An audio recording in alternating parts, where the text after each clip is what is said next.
예, 모두 독감이 횡행하는 가운데 안전하십니까? 잘 지내고 계십니까? 예. 예, 서로에게 한번 샬롬이라고 한번 서로 인사했으면 좋겠어요. 샬롬. 예, 샬롬. 여러분의 삶이 샬롬 하시기를 바랍니다. 네. 오늘 본문의 제목은 책 제목을 따라서 인내의 발효라는 제목을 붙였습니다. 예, 초대교회는 놀라울 정도로 성장해 갔습니다. 굉장히 빠르게 성장했습니다. 복음이 전파되기에 결코 유리한 환경이 아니었는데도 초대교회는 정말 유례를 찾아볼 수 없을 만큼 빠르게 번져 나갔습니다. 로마의 문화는 수직적 이었습니다. 위계의 질서가 강력했죠. 그래서 이 수직적인 위계는 원형 경기장이라는 곳에서 상징적으로 드러났습니다. 여러분이 로마 시대를 다룬 영화나 또 드라마를 보면 가장 낮은 곳에 죄수들과 그리고 검투사들, 노예들이 이제 가장 낮은 층에 있었습니다. 그리고 귀족들과 일반 시민들은 철저하게 구분된 채로 위에 원형 경기장을 채웠습니다. 그것은 위에서부터 아래로 내려다보는 그런 형태로 되어 있었습니다. 반면에 기독교 문화는 수평적이었습니다. 그죠? 남자와 여자, 노예들이 함께 예배드리고 함께 서로 이렇게 터치하면서 또 입맞춤하는 그런 수평적인 문화를 이루었습니다. 그것은 그 시대를 보면 옛날에 양반과 종이 함께 겸상할 수 없잖아요. 그러면 그 사회 질서를 어지럽히는 거로 생각해서 난리가 났잖아요. 그것처럼 로마 문화에서 기독교 문화는 그렇게 혁신적이고 혁명적인 문화였습니다. 또 로마의 문화는 다신교였습니다. 신이 있으면 하나를 첨가하는 것이었지, 그것을 그분을 또 한 분을 신으로 모시는 그런 종교가 아니었습니다. 그러나 기독교는 예수님이 하나님의 아들, 하나님의 왕위를 계승하시는 아들이라고 주장함으로써 주류 로마 사회에서도 무신론자라는 평가를 받았고 유대교인들에게는 이단이라는 평가를 들었습니다. 그런 상황 속에서 기독교가 어떻게 확산될 수 있었을까요? 심지어 그들의 예배는 철저하게 폐쇄적이었습니다. 우리는 환영하기 위해서 사람들을 밖에 세우잖아요.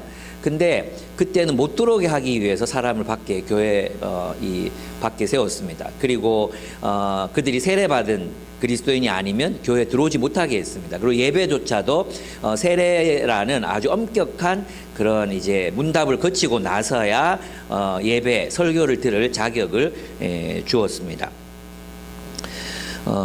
그런데 어떻게 이들은 4세기 초 로마 제국 인구의 8에서 12%에 달하는 500~600만 명의 사람들이 그리스도인이 되었습니다. 도대체 무엇을 한 것일까요? 그들은 선교단을 조직하지도 않았고 그들의 예배는 열려있지도 않았습니다. 그 이유는 1세기 교회를 오랫동안 연구해온 알렌 클라이더가 이제 이야기를 했는데요. 그것은 바로 오늘 본문에서 말하는 인내라고 이야기하고 있습니다. 알렌 클라이더가 이야기하는 그 인내라는 것은 데이비슨 헌터가 기독교는 어떻게 세상을 변화시키는가 라는 책에서 말했던 신실한 현존과 같은 의미입니다. 그래서 인내란 그냥 고통을 참는 것을 말하는 게 아니라 신실한 그리스도인으로 살면서 견디는 것입니다. 신실한 그리스도인으로 살아간다는 것은 곧 반문화적인 행동이었고 신실한 그리스도인으로 살아간다는 것은 주류 문화에 저항하는 행동이었고 또 신실한 그리스도인으로 살아간다는 것은 사람들에게 미움을 받는 그런 일이었습니다. 그럼에도 불구하고 그들은 그리스도를 따르기를 멈추지 않았고 하나님 나라를 위해 살기를 멈추지 않았고 그 혹독한 상황 속에서도 함께 모이기를 힘쓰고 가난한 자들에게 베풀고 병든 자들에게 다가가고 나그네를 선대하는 위험한 일들을 그들은 계속해서 감행했습니다. 그것을 우리는 인내라고 말하고 신실한 현존이라고 이야기합니다. 그래서 인내란 이 성경에서 말하는 인내란 단순히 그냥 참아내는 것이 아닙니다. 저희 어머니가 저를 자랑할 때 우리 아들은 인내심이 강한 사람이라고 자랑할 때가 있습니다. 그 이유는 뭐냐 하면 제가 이제 어릴 때 일을 뽑잖아요. 일을 뽑거나 할 때 저는 일을 뽑을 때 울지 않았대요. 참았대요. 그리고 한 번은 이제 자전거 뒤에 있는 금속이 이렇게 삐져 나와 있었는데 제가 그 모로 달려가다가 그때 5원인가 10원인가 받아가지고 이제 막대사탕 사 먹겠다고 막 달려가다가 거기 안 보여서 받쳤어요. 근데 이제 마취 주사를 놓지 않고 이렇게 꿰맸거든요.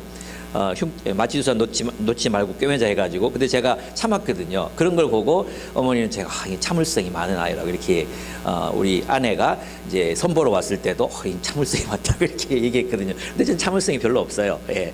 그때 뭐 너무 무서워서 아무것도 못 느꼈던 것 같아요. 그때 저는 참을성이 별로 없는 사람인데 어쨌든 그 참을성을 우리는 이제 인내라고 생각하지만 실제로 성경이 말하는 인내는 그게 아닙니다. 신실한 현존.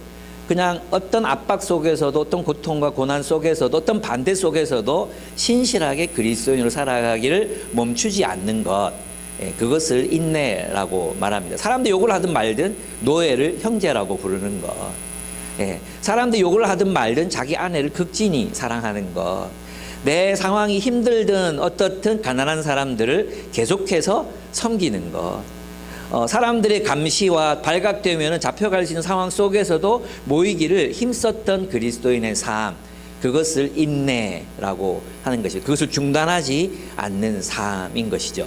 근데 야고보의 교회는 그 바로 인내를 포기하게 됩니다. 세상에 휘말려 가죠. 그렇죠? 그렇습니다. 그래서 이제 그 야고보는 그들에게 이렇게 말하는 것입니다. 우리는 농부처럼 일하며 인내해야 합니다. 농부처럼 일하며 기다리라. 농부처럼 인내하라고 이제 말하고 있습니다. 야고보의 유대인 성도들은 예수님이 그리스도이심을 믿었죠. 그리고 그리스도를 따랐습니다. 그 말은 뭐냐 하면 예수께서 하나님의 나라를 이 땅에 세우실 분이라고 믿고 그분의 삶을 따라갔다는 이야기였습니다. 그렇게 신실하게 예수님을 따랐지만 그들에게 돌아오는 것은 박해와 추방, 그리고 추방으로 말미암는 가난이었습니다. 그들 중에 많은 이들이, 특별히 리더들이 지쳐가기 시작했고 어떤 이들은 공동체를 등졌습니다. 세상으로 돌아가는 사람들도 있었습니다. 심지어 그들 가운데 어떤 이들은 자신들에게 고통을 가한 부자들과 권력자들을 살해하겠다고 또 복수하겠다고 나서기도 했습니다. 그렇게 그것을 다짐하는 이들도 생겨나기 시작했습니다. 그들의 공동체도 세상에 의해 점령당하기 시작했습니다. 부자들과 가난한 자들을 차별했고 세상이 쓰는 말들, 세상의 언어들로 공동체가 지배당하기 시작했던 것입니다. 어떤 이들은 공동체에 가난한 사람들이 있음에도 불구하고 자신의 부를 더 늘리겠다는 생각으로 공동체에 대한 책임을 버리고 세상으로 떠나기도 했습니다. 야고보는 바로 그런 상황에 놓인 그들을 향해서 인내하라고 말합니다. 형제 자매 여러분, 주님께서 오실 때까지 참고 견디십시오. 보십시오. 농부는 이른 비와 늦은 비가 땅에 내리기까지 오래 참으며 땅의 귀한 소출을 기다립니다. 여러분도 참으십시오. 마음을 굳게 하십시오. 주님께서 오실 때가 가깝습니다. 라고 말하고 있습니다. 무슨 뜻입니까? 여러분이 할 일은 인내하고 견디는 것이고 하나님께서 이 모든 상황을 바로 잡으실 것입니다. 하나님께서 심판하시고 회복하실 것입니다. 여러분이 할 일은 신실하게 현존하는 것입니다. 신실하게 인내하는 것입니다. 신실하게 그리스도를 따르는 것입니다. 그것이 여러분이 할 일입니다. 는 것입니다. 왜냐하면 이때 많은 이들이 예수 그리스도를 따르면 예수가 그리스도라고 믿었기 때문에 예수께서 속히 이 모든 불평등하고 불공정하고 불의한 이 모든 상황들을 새롭게 하시고 변화시키실 거라고 믿었거든요. 그런데 그 날이 오지 않고 있었어요. 그래서 어떤 이들은 우리가 다시 열심당의 길을 걷자, 복수하자, 그리고 저 악한 우리의 재산을 빼앗은 저 악한 권력자들을 처단하자, 이런 어떤 보복의 움직임들이 일어나기도 했습니다. 또 우리가 결국 주님이 오시지 않는가 보다 돈이나 벌러 가자, 이런 사람들 생겨나기 시작했습니다. 그리고 말씀이 약화되고 말씀을 따라 살아간다는 그 삶이 무기력해지기 시작했던 것입니다.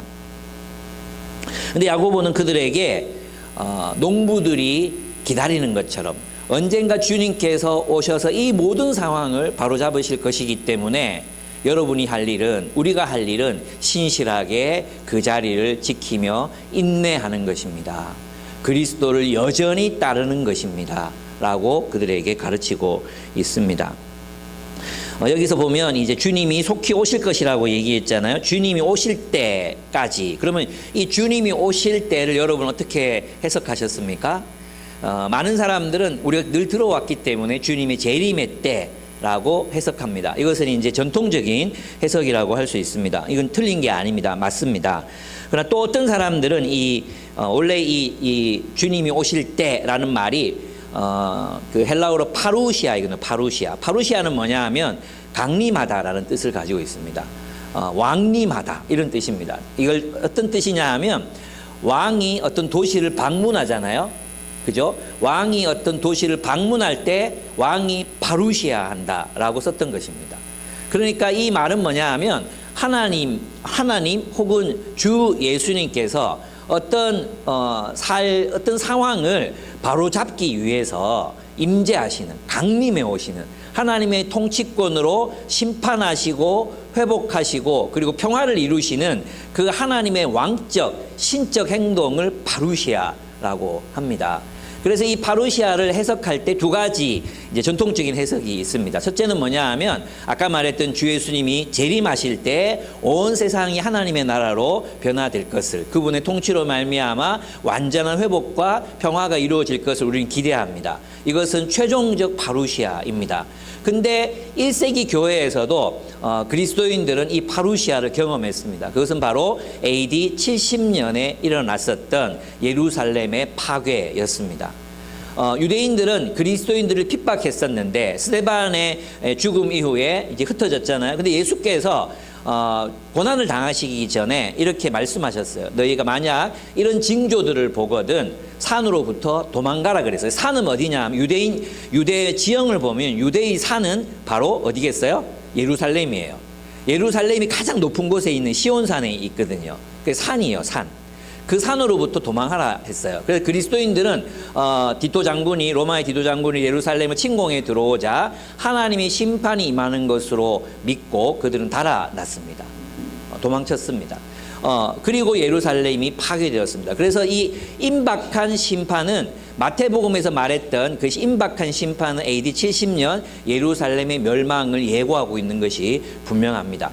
그러니까 이 파루시아는 역사 속에서 계속해서 반복적으로 일어나는 행동이라고, 하나님의 행동이라고 볼 수 있다는 거죠. 그래서 이제 톰 라이트는 저는 이제 톰 라이트의 견해를 추종하는데 톰 라이트는 어떻게 이야기하느냐면 이 톰 라이트는 하나님께서 인류의 역사 가운데 강림하셔서 불의하고 불공정하고 파괴적인 상황을 바로잡으시는 그 행동들, 역사의 심판을 바로 그 파루시아가 임하는 행동이라고, 결정적인 시간이라고 해석합니다. 저는 그렇습니다. 여기 본문에 보면은 문맥을 따라 보면요, 예언자들 이들은 메시아가 오시길 기다렸잖아요. 그죠? 근데 욥은 어땠습니까? 욥은 신실하게 하나님을 신뢰했잖아요. 그죠? 하나님께 불평하고 하나님께 질문했지만 하나님을 버리지 않습니다. 하나님을 붙듭니다. 결과적으로 어떻게 했습니까? 하나님께서 그가 고난당했던 것보다 더 많은 것으로 채워주시잖아요. 하나님의 강림, 하나님의 파루시아가 욥에게 일어났던 것입니다.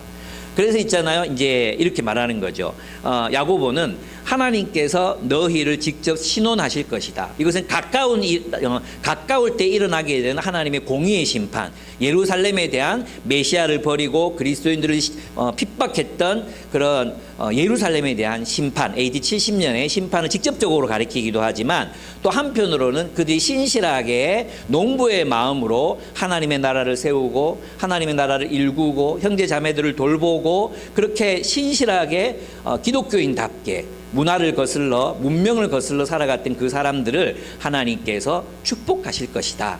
주님이 가깝다. 이렇게 우리가 해석할 수 있는 그런 말이라고 할 수 있습니다. 그러니까 이 파루시아는 하나님의 임재와 통치가 역사 속에서 드러나는 그런 방식을 의미합니다. 히틀러가 패망했을 때, 십자군 운동이 실패했을 때, 또 수많은 어떤 역사적인 전쟁들과 일들이 불의한 세력들을 결국은 파멸시켰을 때 우리는 하나님의 역사를 바라볼 수 있습니다.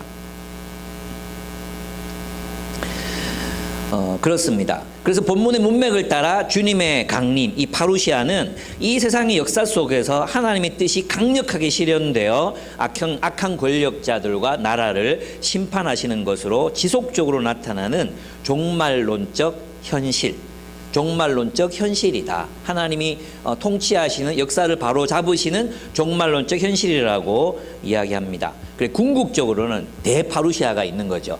주님께서 궁극적으로 주님의 재림으로 하나님의 나라가 완성되는 것으로 이해할 수 있습니다.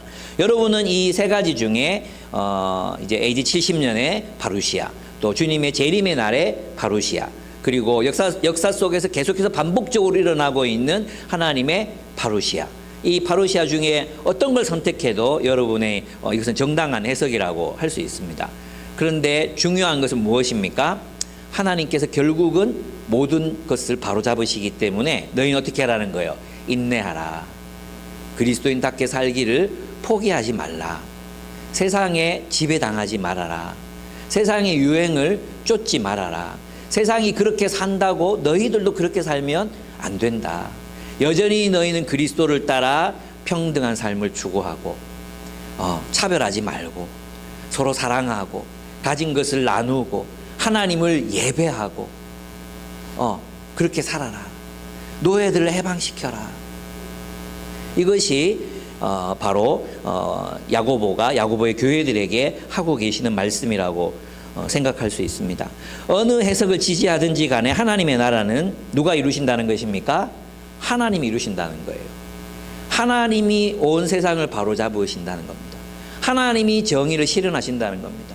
그러니까 너희가 정의를 실현한답시고 총을 들고 칼을 들고 나서지 말아라.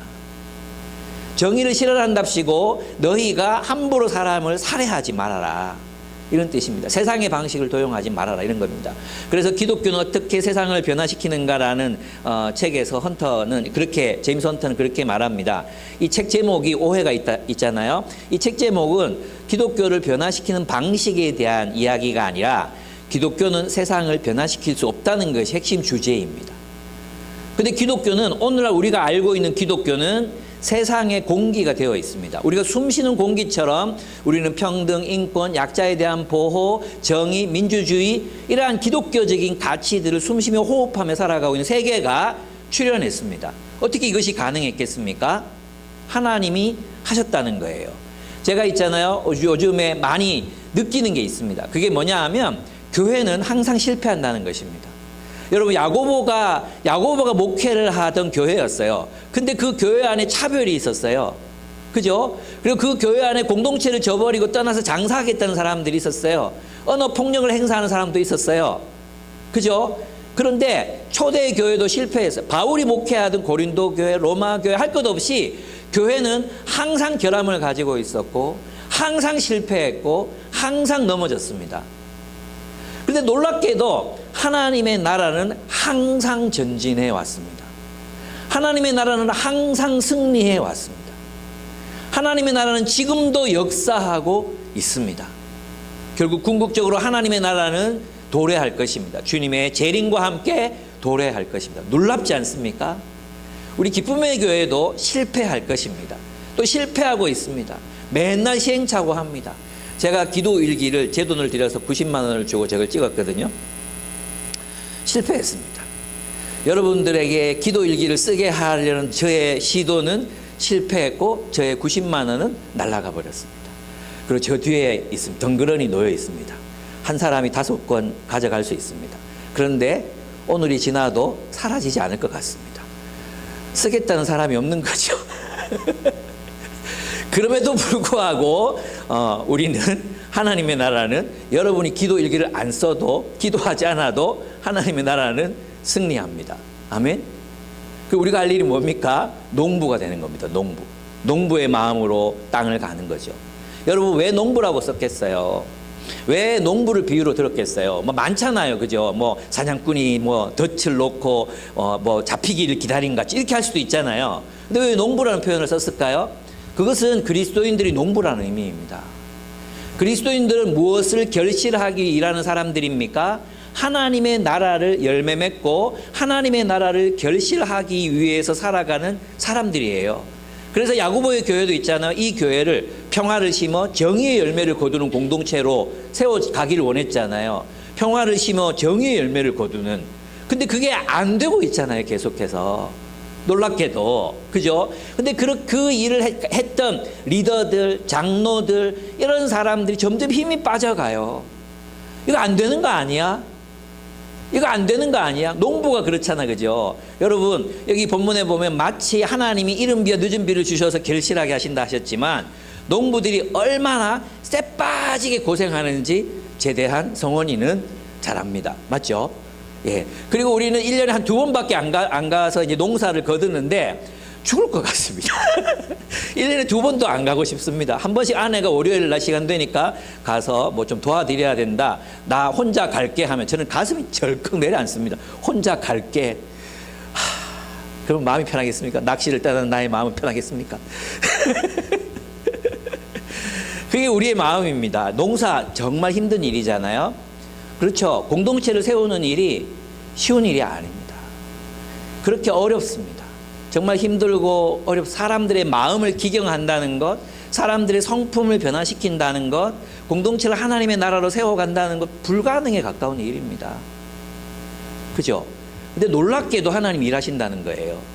놀랍게도 하나님이 어느덧 사람을 변화시켜 가고 계시고 공동체를 세워가고 계시고 하나님 나라의 역사는 진보하고 진전되고 있다는 거예요. 얼마나 놀라운 일입니까? 될 것 같지 않았던 일들이 일어나고 변화될 것 같지 않았던 자윤이가 변하고 이런 일들이 계속해서 우리 공동체 안에서 일어나고 하나님 나라의 역사는 계속해서 진보하고 성장하고 세상을 변화시켜 갑니다. 교회는 실패할 수 있습니다. 우리가 하는 일들, 우리가 짓는 농사는 어쩌면 실패로 끝날 수도 있습니다. 그러나 하나님께서는 이른 비와 늦은 비를 주셔서 결실하게 하십니다. 여러분, 이것을 믿으십니까? 이것을 믿으십니까? 그래서 포기하시면 안 됩니다. 예. 우리가 하는 수고가 열매가 없어 보이고 변화가 일어나지 않는 것 같고 세상은 여전히 불의한 것 같아 보여도 세상은 계속해서 보다 정의로워지고 있고 폭력은 줄어들고 있고 기아들은 사라져 가고 있습니다. 마치 기독교는 마치 우리가 옛날부터 그렇게 살았던 것처럼 옛날부터 신분사회가 아니었던 것처럼 기독교를 숨쉬는 그런 현대사회가 나타났습니다. 저는 하나님께서 우리를 통해서 우리의 신실한 현존을 통해서 계속해서 하나님께서 그렇게 우리의 세상을 변화시켜 나가실 거라고 믿습니다. 우리는 그렇습니다. 주님은 멀지 않는 날 당신이 다스리시는 이 땅의 그 모습을 드러내실 것입니다. 주님이 오시는 날 하나님의 정의와 공의가 이루어지며 젊은이들과 가난한 이들의 한숨과 눈물이 사라질 것입니다. 하나님께서는 불의한 부자들을 심판하실 것입니다. 일꾼들에게 정당한 임금을 주지 않는 부자들, 이 땅에서 사치와 쾌락을 누렸던 부자들을 하나님께서는 심판하실 것입니다. 자신만을 위해 쌓아두고 가난한 사람들에게 긍휼을 베풀지 않은 부자들을 긍휼 없는 심판으로 심판하실 것입니다. 왕이 다시 오시는 날, 왕이 강림하시는 날 하나님은 정의로 세상을 심판하실 것입니다. 그날에 주님이 사람들의 눈에서 눈물을 닦아주시고 불의한 세상의 모든 사람들 고통스럽게 만들었던 모든 사회 구조들, 세계관들, 사람들을 하나님의 정의와 공의로 심판하시고 하나님의 정의와 공의가 강물처럼 흐르게 하실 것입니다. 조급한 사람들이 있었습니다. 이런 하나님의 나라를 이루기 위해서 조급한 사람들이 있었습니다. 열심당원들은 불의한 부자들을 즉각 심판하기 위해 칼과 폭력으로 하나님의 정의를 실현해야 한다고 외쳤습니다. 그러나 그런 방법으로는 하나님의 정의가 실현되지 못했어요. 그래서 지금 일어나고 있는 기독교 좌파운동, 기독교 우파운동 모두 실패할 것입니다. 기독교는 그런 방식으로 세상을 변화시켜 본 적이 없습니다. 세상의 아젠다에 합류하면서 세상에 그냥 아류가 되었을 뿐입니다. 완전한 정의는 주님이 이루십니다. 그러므로 우리는 주님이 파루시아 하실 때까지 기다려야 합니다. 어떻게 해요? 신실하게 살면서. 언제 이루어지는 거예요? 언제 사람이 변하는 거예요? 언제 공동체가 세워지는 거예요? 기다리면서. 우리는 열심히 주님께 묻고 주님께 질문하면서 여전히 사람들을 사랑하고 여전히 가진 것을 나누고 여전히 사람들을 품고 용서하고 그렇게 신실하게 그리스도인답게 살아가는 것입니다. 그래서 야고보 사도는 그러므로 형제 자매 여러분, 주님께서 오실 때까지 참고 견디십시오. 보십시오. 농부는 이른 비와 늦은 비가 땅에 내리기까지 오래 참으며 땅의 귀한 소출을 기다림입니다. 인내하며 기다리는 것입니다. 인내하며 사역하는 거예요. 인내하며 농사를 짓는 것입니다. 그렇게 말씀하신 후 여러분도 참으십시오. 마음을 굳게 하십시오. 주님이 오실 때가 가깝습니다. 포기하지 말라는 거죠. 마음을 굳게 하십시오. 포기하지 마십시오. 여러분, 정말 농부는 땀 흘려 일합니다. 땅을 기경하고 거름을 주고 씨를 뿌리고 잡초를 뽑고 정말 어렵습니다. 결실을 위해 할 수 있는 모든 것을 행하며 하나님의 은혜, 비를 기다립니다. 비가 오지 않으면 곡식이 자랄 수 없고 결실할 수 없다는 걸 알기 때문입니다. 그래서 제 농사 짓는 목사님이 계시거든요. 그분이 저에게 이렇게 말했어요. 우리가 다 하는 것 같지만 하늘이 다 해요. 이렇게 얘기했어요. 하늘이 비를 내리면 농사 되는 거고, 하늘이 때가 아닌데 뭐 비를 또 홍수를 보내면 그냥 망하는 거예요. 하늘이 다 합니다. 하나님이 다 하십니다. 이렇게 말씀하셨습니다. 우리가 하는 일이 어떤 결실을 맺게 될지 우리는 알 수 없습니다. 우리 세대에 우리가 세우는 이 교회가 어떤 영향력을 발휘하게 될지 우리는 알 수 없습니다. 그러나 우리는 주님의 심판, 주님의 긍휼, 주님의 자비하심, 그것을 기대합니다. 우리의 수고와 우리의 눈물 어린 기도와 우리의 최선을 주님이 보시고 계실 것이기 때문에 주님이 결실하실 것이라고 우리는 믿습니다. 그래서 헌신하는 것입니다. 기쁨으로 우리를 드리는 것입니다. 우리는 농부들이 비를 기다리며 추수할 것을 소망하는 것처럼 주님의 파루시아를 기다립니다. 바로 그날에 우리가 하나님의 나라를 위하여 수고하고 땀 흘렸던 그 모든 것들이 완성될 것이기 때문입니다. 주님께서 갚아 주실 것이기 때문입니다. 두 번째로 이제 9절에 보면은 그렇게 하면서 기다리되 원망하지 말고 기다리래요. 원망하지 말래요. 왜 원망하지 말라고 말합니까? 삶이 각박해지잖아요. 고향에서 살 때는 그래도 나름 안정적인 삶을 살았을 텐데 이제 쫓겨났어요. 그죠? 나그네가 됐어요. 가난해졌습니다. 그들이 모여서 이제 공동체를 이루는데 어떤 놈은 돈 더 벌겠다고 가서 장사해서 돈 벌어올게 하고 그냥 가버리고, 아내는 하나님 나라의 가치보다도 가난하다고 멸시하고. 교회가 그러면 안 되잖아요. 근데 그게 1세기 교회의 또 문화였어요. 실패하고 있는 문화. 그 가운데 삶이 고단하니까 서로에 대한 원망이 생기는 거죠. 서로에 대한 원망. 여러분, 지금은 잘 모르죠. 근데 여러분이 30대, 40대 아이가 생기고 부모님이 아프고 그러면서 있잖아요. 삶이 막 쪼인다는 느낌을 받게 됩니다. 압박감을 느끼게 됩니다. 그러면 하나님의 나라를 위해서 헌신했던 젊은 시절 기쁨으로 드렸던 그 기쁨이 그냥 가스라이팅 당했던 것 같은 느낌이 드는 거예요. 내가 김유복 간사한테 속았다 그때. 내 젊음을 탕진했다. 이런 생각이 드는 거예요. 마찬가지였습니다. 그들도 그랬습니다. 삶이 고단해지면 뭐가 됩니까? 여러분, 피곤하면 그 친절을 베풀기가 힘들잖아요. 그죠? 밤새고 공부하고 막 피곤하면 짜증 나잖아요. 그러면 누가 탁 건드리면 친절한 말이 잘 안 나오잖아. 서로 원망하게 되는 거죠. 탄식 같은 게 일어나는 탄식. 여기서 보면 이 원망한다는 말이 탄식한다는 말이 이거죠. 이거. 왜 짜증 날 때 우리들이 이거 있잖아요. 또 뭐 하라래. 또 누구 가난한 사람 도와야 돼. 이런 거 있잖아요. 또 구제연금 해야 돼. 또 뭘 해야 돼. 또 어떤 일을 또 뭐 헌신해야 돼. 이런 거죠. 그러니까 서로 원망이 일어나게 되는 이런 마음. 원망이라는 표현보다는 그냥 탄식, 이런 마음. 이해가 되죠? 너무 잘 이해되죠? 그렇습니다. 야고보의 공동체 안에는 가난한 사람들이 있어서 그들을 서로 돌봐야 했습니다. 전부 모두가 살기 힘든데 또 십시일반해서 또 누구를 돕재요. 최근에 저도 이제 저희도 막 좀 힘들거든요. 뭐 상황이 어려워요. 근데도 또 스승님 목사님이 어떤 한 우리 동료 목사, 간사 출신 목사님이 이제 후원이 끊기고 또 그분의 빚을 또 떠안아서 또 빚을 갚아야 되는 상황이라서 카드를 쓰고 있다는 소식 들으셨나 봐요. 그래, 그 목사님 교회 하시면 될 텐데 거기다가 우리 동료들을 위해서 돈을 모으자. 10만 원에서 1억까지 이렇게 농담처럼 올리셨는데 저의 첫 번째 반응이 돈 없는데 이런 마음이 드는 거예요. 그죠? 우리가 가질 수 있는 그 마음이 바로 초대교회도 가져야 했던 마음이었습니다. 이제 누가 도울 사람이 생겼구나. 주님 너무 기쁩니다. 돈 쓸 데가 없었는데 안 그래도 이번에 쓰게 됐어요. 이런 마음을 가질 수 있는 사람 몇 명이나 되겠습니까? 예, 그들도 똑같았습니다.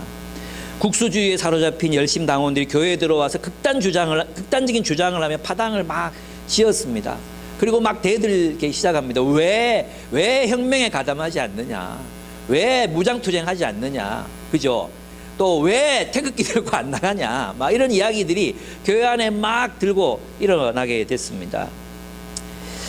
어떤 사람들은 하나님 나라를 위해 살지는 않으면서 행함 없는 믿음, 행함이 없어도 구원받을 수 있다는 그런 헛된 교리를 전파하는 사람들도 있었습니다. 정말 이 교회 리더들은 정말 머리가 삑 돌 지경이었을 것 같아요. 사람 얼마 안 되는데 이런 다양한 사람들이 있어서 공동체가 굉장히 힘이 드는 그런 상황들이었습니다. 하나님을 위한 일이 무엇인지 알면서도 짐짓 외면하는 사람들도 있었고요. 야고보의 가르침과 권위는 훼손당하고 있었습니다. 그러니까 공동체 안에 있는 리더들은 낙담하고 지쳐 갔을 것입니다. 함께하지 않는 사람들에 대한 원망, 할 수 있을 것 같은데 안 하는 사람들이 있잖아요. 그 원망이 생기거든요. 할 수 있을 것 같은데 왜 안 하지? 내가 알기엔 시간이 많은데 왜 안 하지? 뭐 이런 거 있잖아요. 그때 노는 거 봤는데 분명히 모니터에 있었는데 게임하고 있던데 비했으면 안 해. 뭐 이런 거 있잖아요. 그러면서 원망이 생기는 거. 이 새끼들 군기 한번 잡아야 되겠다. 이런 마음이 생기는 거죠. 그거 하지 말라는 겁니다. 원망하지 말아라. 심판하시는 주님이 가까이에 있다. 왜 그렇게 말씀하시겠습니까? 주님이 세우고자 하셨던 공동체는 탄식과 원망의 공동체가 아니라 사랑의 공동체였고 용납의 공동체였기 때문에, 그죠? 너희가 세상의 길을 따라서 서로에게 이런 표정을 지으면 하나님이 너희를 심판하실 것이다. 그리고 하나님의 심판은 무엇입니까? 하나님의 뜻대로 살지 않고 있는, 그래서 사랑의 공동체가 되기를 포기하고 있는 사람들의 행하는, 더 이상 사랑하기를 포기한 사람들에게, 이런 사람들에게 하나님의 심판이 임한다는 것입니다. 그렇습니다. 우리가 원망하고 판단하지 말아야 하는 이유는 심판하시기 위해 주님이 우리 가까이에 계시기 때문입니다. 우리가 하나님이 되어 누군가를 원망하고 심판하는 모습을 심판주께서 심판하실 것이기 때문입니다. 하나님은 판단하는 자를 판단하시고, 하나님은 심판하는 자를 심판하시고, 하나님을 미워하는 자를 미워하십니다. 우리가 해야 할 일은 형제 자매를 판단하고 원망하는 것이 아니라 오직 사랑하는 일이어야 한다고 야고보 사도께서는 우리에게 엄중하게 가르치고 계십니다. 세 번째, 예언자들의 본을 따라 고난을 인내하고 훈련해야 한다는 것입니다. 예언자들의 본을 따라, 농부의 본을 따르고 원망하지 말고 예언자들의 본을 따르라는 것입니다. 여러분, 그리스도인들은 고난 가운데 인내하되 예언자들의 본을 따라 인내해야 한다는 것이죠. 그럼 예언자들은 어떤 인내를 보였습니까? 그냥 참았습니까? 불의한 세계를 바라보며 이 불의한 세계, 이 나쁜 세계 견디자, 저 새끼가 죽을 때까지 견디자, 여로보암이 죽을 때까지 견디자, 이렇게 했습니까? 예언자들은 그렇게 한 사람들이 아니에요. 예언자들은 폭력을 동원하지 않았어요. 이 예언자들의 인내라는 것은 있잖아요, 하나님의 말씀으로 승부했다는 겁니다. 하나님의 말씀의 검으로 싸웠다는 거예요. 그들은 폭력에 가담하지 않았어요. 폭력을 행하지 않았습니다. 예언자들은 하나님의 말씀을 증거했습니다. 하나님의 말씀을 선포했습니다. 그리고 예언자들의 일은 뭐냐 하면 하나님의 말씀에서 무너진, 하나님의 율법을 어기고 무너진 이스라엘 공동체를, 우상숭배에 빠져버린 이스라엘 공동체에게 계속 하나님이 살아계시고 하나님이 우상숭배를 싫어하시고 하나님의 계명을 따라 서로 사랑하며 살아라고, 부자들은 자신의 것을 제발 내어놓으라고, 정의를 시행하라고, 산당에 가서 예배드리지 말고 하나님의 말씀 앞에서 무릎을 꿇으라고 계속해서 예언자들은 말하고 또 말하고 또 말했습니다. 예언자들은 그냥 침묵하는 사람이 아니라 계속해서 말하는 사람들입니다. 여러분, 예언자들의 인내는 우리의 조언들, 우리의 멤버들, 우리의 사랑하는 사람들에게 계속해서 하나님의 말씀으로 가르치는 사역을 쉬지 않겠다는 말이에요. 포기하지 않겠다는 이야기입니다. 네, 포기하지 않고 하나님의 말씀을 끊임없이 증언하겠다는 것이 바로 예언자들의 마음인 거죠. 그래서 여러분들 마음에 고마하자, 됐다, 이건 그리스도인의 자세가 아니라는 것입니다. 그리스도인은 계속해서 가르치는 사람이고 말하는 사람이고 선지자적 증언을 행해야 되는 사람이에요. 그래서 있잖아요, 이 예언자들은 결코 여기에서 이걸 포기하면 안 돼. 그게 예언자의 인내예요. 권력 앞에서 침묵하거나 악한 사람들 앞에서 그냥 입을 닫아버리거나 가만히 있어버리거나, 그죠? 요번에 뭐 계엄 사태 그런 게 있었잖아요. 계엄하겠다 그러는데 아무도 막지 않았잖아요. 막지 않았던 게 방조가 됐잖아요. 그래서 지금 다 감옥 가게 생겼잖아요. 그런 거예요. 위증했잖아요. 그런 거예요. 우리도 마찬가지예요. 복음을 전해야 되고 옳은 것을 말해야 되고, 예라고 하는 건 예라고 하고 아니라고 하는 것은 아니라고 말해야 한다. 아닌 것은 아니고 예는 예라고 말할 수 있는 그리스도인, 진실한 그리스도인이 되는 것. 그래서 그리스도인으로 사는 데는 용기가 필요합니다. 하나님께서 우리를 지키실 거라는 믿음, 우리가 하나님의 율법을 따라 살아갈 때 하나님께서 우리를 돌보실 것이라는 믿음, 그 믿음이 우리에게 필요합니다. 용기가 필요합니다. 용기. 그래서 여러분, 어제 우리 리더 모임에서 얘기했는데 여호수아서에 보면 강하고 담대하라 그러잖아요. 왜냐하면 앞으로 네가 전쟁할 것이기 때문에 강하고 담대하라가 아니에요. 그 본문을 보면요, 강하고 담대하라, 그리고 율법을 주야로 묵상하고 지켜내라 그래요. 율법을 지켜내는 일에 뭐가 필요해요? 용기가 필요해요. 율법을 지키는, 하나님의 말씀을 따라 살아가는 일이 어마어마한 용기가 필요한 거예요. 이 용기가 없어서 여로보암은 타락하잖아요. 그죠? 아합 왕도 타락하잖아요. 여러분, 우리가 이 주님의 말씀 앞에서 용기를 가지고 예언자들의 본을 따라 하나님의 말씀을 따라 살고 말씀을 전하는 사람이 되고 이 말씀을 선포하는 사람으로 살아가기를 바랍니다. 그래서 야고보는 앞에서 그리스도인이 이 땅의 농부들처럼 하늘의 지혜로 정의의 열매를 거두기 위해 평화의 씨앗을 심어야 한다고 가르쳤습니다. 폭력으로 세상을 뒤집는 것이 아니라 우리는 계속해서 평화의 씨앗을 사람들의 마음속에 심어야 합니다. 끊임없이 사람들에게 이 평화의 씨앗, 하나님의 복음, 하나님의 말씀을 서로가 서로에게 권면하고 가르치고 나눠야 합니다. 그래서 말씀은 자꾸 나눠야 돼요. 말씀을 연구하고 묵상했잖아요. 그럼 자기 입으로 자꾸 고백하고 나눠야 돼요. 그럴 때 거기에서 하나님의 정의의 열매가 결실하게 됩니다. 그렇습니다. 폭력으로 세상을 뒤집는 것이 아니라 평화의 씨앗을 심고 평화의 공동체를 세우고 정의가 세상에까지 흘러넘치게 하는 일을 하며 주님의 강림을 기다리는 것입니다. 이것이 바로 제3의 길입니다. 순응의 길, 세상이 완전히 복종해버리는 길 아닙니다. 세상을 혁명하는 길 아닙니다.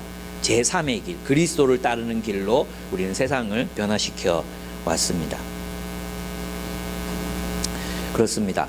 그래서 욥은 악마로부터 극심한 고난을 겪으면서도 무엇을 했습니까? 결코 하나님을 놓지 않았습니다. 하나님에 대한 신뢰를 놓지 않았어요. 여러분, 욥은 있잖아요, 가만히 기다린 게 아니에요.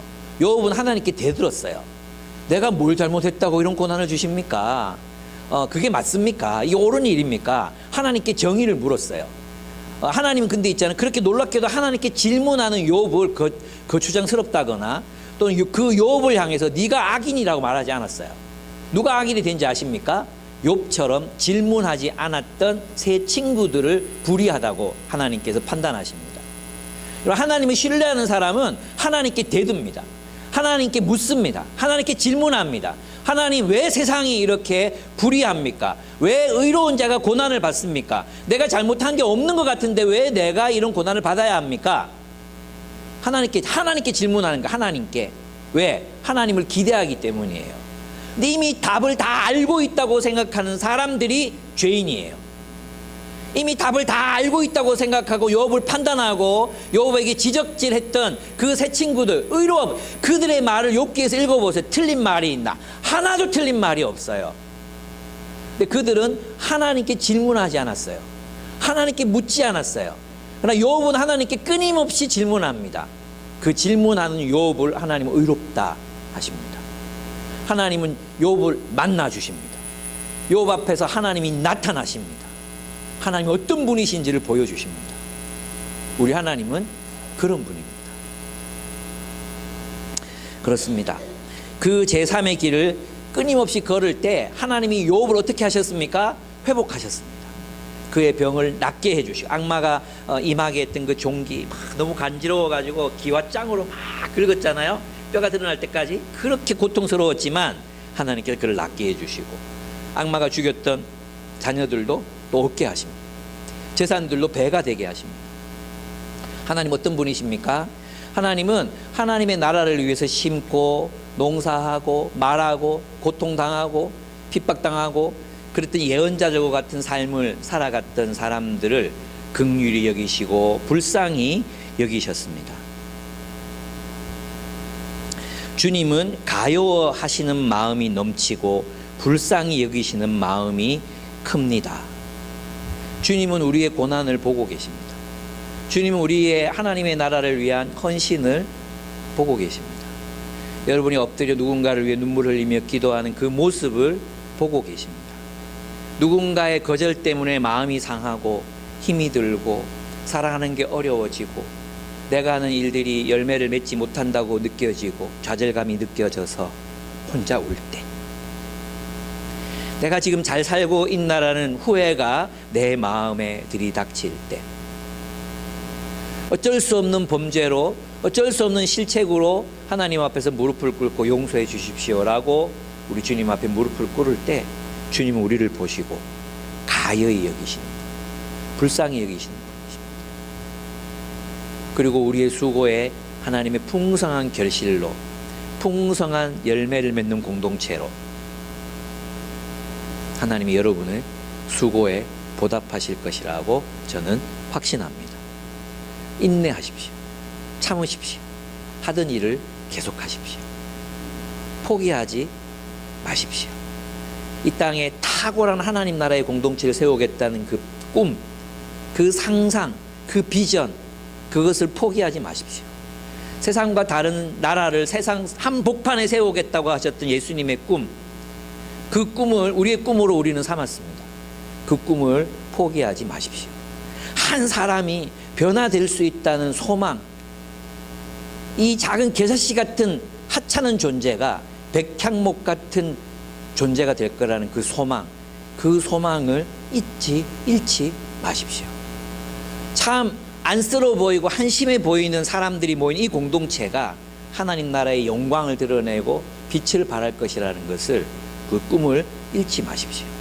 하나님이 이 땅에 하나님의 탁월한 공동체, 탁월한 나라를 세우시겠다고 우리와 함께 언약을 맺으시고 그 일을 하고 계십니다. 상상하십시오.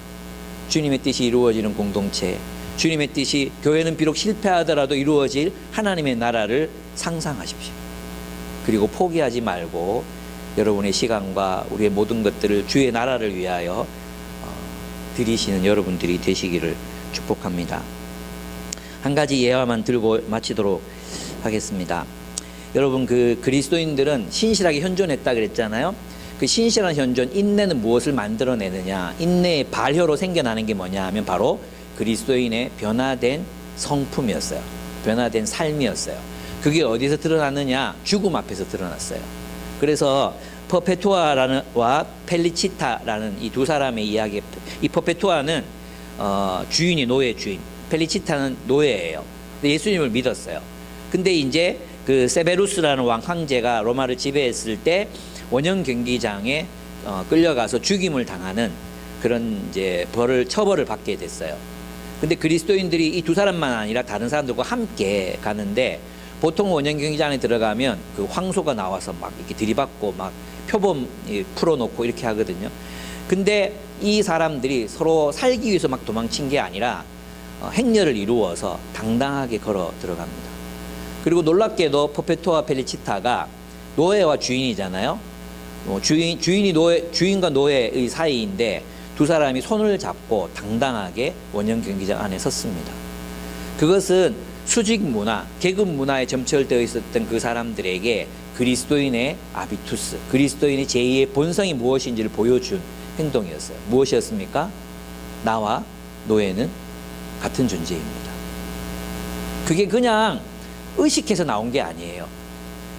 의식해서 나온 게 아니라 우리는 평등한 존재라는 것을 그냥 살았던 거예요. 그 사람들은 그냥.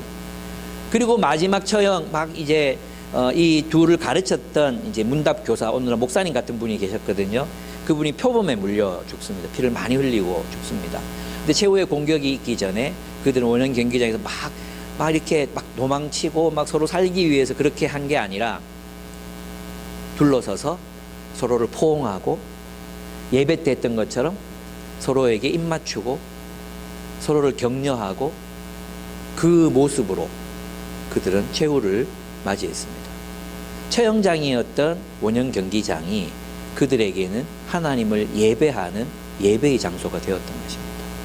왜 그렇게 살 수 있었습니까? 항상 그렇게 살았기 때문에.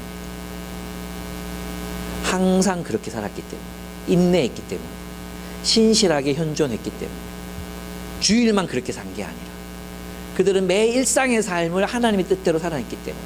심지어 기독교인 사업가들, 오늘 사업의 세계에 들어가면 그냥 뭐 기독교적 가치 다 내팽개치고 돈만 버는 사람들이 많잖아요. 근데 그때 유스티누스가 이런 기록을 남깁니다. 그리스도인 사업가들은 세상의 방식에서 완전히 돌아섰습니다. 세상의 사업가들이 그리스도인 이웃의 일관된 삶, 인내하는 삶을 지켜보면서 혹은 자신들에게 상처를 입은 지인들의 낯선 인내, 그러니까 그리스도인들에게 세상의 사업가들이 피해를 끼쳤어요. 때로는 쫓아내고 사업체에서 배제시키고 그리스도인의 이유만으로 재산을 빼앗고 이렇게 했단 말이에요.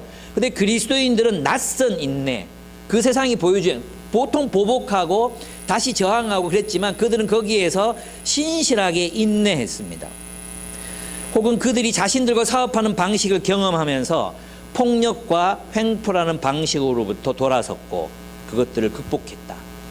그래서 그리스도인의 이 신실한 인내, 그죠? 신실하게 우리가 섬기고 사랑하고 호구질 당하고 그럼에도 불구하고 끊임없이 형제를 사랑하고 자매들을 사랑하고 주변 사람들 돌보며 살았다는 거예요.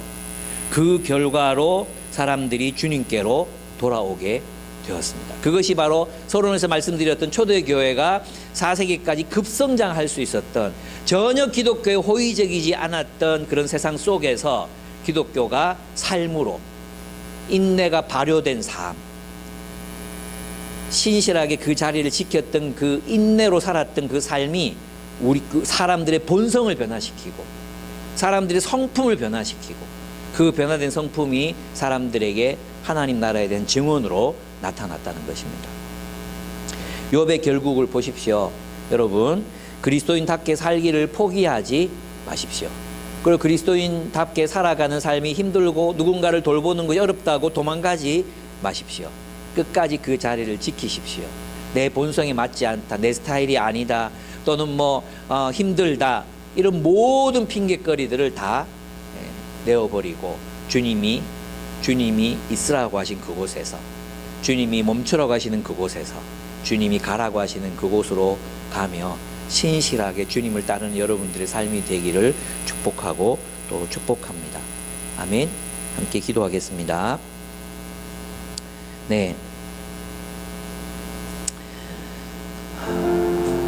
하나님은, 욥을 보십시오. 하나님은 회복시키는 분이십니다. 하나님은 샬롬을 주시는 분이십니다. 농부들을 보십시오. 하나님은 결실케 하시는 분이십니다. 예언자들을 보십시오. 하나님은 하나님의 나라를 세워가시는 분이십니다. 하나님이 우리에게 주시려는 것은 근심이 아니라 샬롬입니다. 그리스도인의 인내, 그 인내를 발효시켜 그것을 여러분의 성품으로 또 우리 기쁨의 교회 공동체의 문화로 세워가시는 여러분이 되시기를 축복합니다. 하나님 우리의 인내로 온 세상을 변화시켜 가실 것입니다. 우리 함께 하나님 내가 견디기 힘든 순간에도 또 포기하고 싶은 순간에도 하나님 나라를 포기하지 않고 살아갈 수 있게 도와주십시오. 그렇게 우리 함께 주님 앞에 기도드리겠습니다.